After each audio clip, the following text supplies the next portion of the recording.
Hey everybody, it's Neil. Check out what I have here. I have the AOPCREZON, and it is a stylus pen. And I will show you what that looks like here. If I can get it open. There we go. There it is. So nothing else in there. You can see right through it. And then this is it here. It comes with a little instruction guide. It comes with a bunch of extra little tips. I guess these are the little tips that are going to be on there. And then it comes with the pencil and a charging cable, which is going to charge USB to USB-C. So that's cool. And then we have the pencil here. So let's see how this is going to work. It looks like here is going to be the charging port right there. You can see it. And then let's see, how do we turn it on? Might have to read some instructions to see how to turn it on here. Says, oh, there's some switches, push button switch. Ah, look at that on the back. It says 1.6. I don't know what that means. It's a digital display.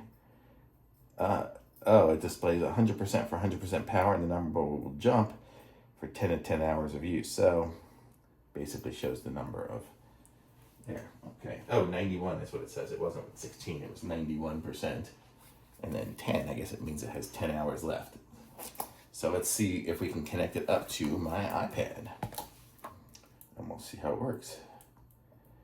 So let me go to, does it have, oh, it has a little magnet too, so it'll magnetize on there. So let me go to settings, Bluetooth. And let me see if it connects to it. Is it on? Let me see how to connect. I might have to connect it. Oh no, does it just connect on? I don't know what it is. Oh, maybe it does. Maybe it's just automatic. I don't know, because watch, if I have it here, I can just draw on it. So if I do yellow, look at that, see, it's working. Blue, oop, blue, there. Sweet. I can write my name. I don't know exactly how these pencils work and stuff, but this one seems pretty good. So, and then I guess it'll just magnetize on to hold itself in place when I want to go somewhere. My case is probably not going to be very pencil friendly, but you get the idea. It stays on there. Cool little pencil, so very cool. I'm going to see if there's anything we're missing here. But just see it's compatible with all the new iPads and iPad Airs. It's got all the touch capabilities. So here's the instructions if you need it. You can probably pause it and zoom in. But I'm going to say this is nice. I like it. Thumbs up.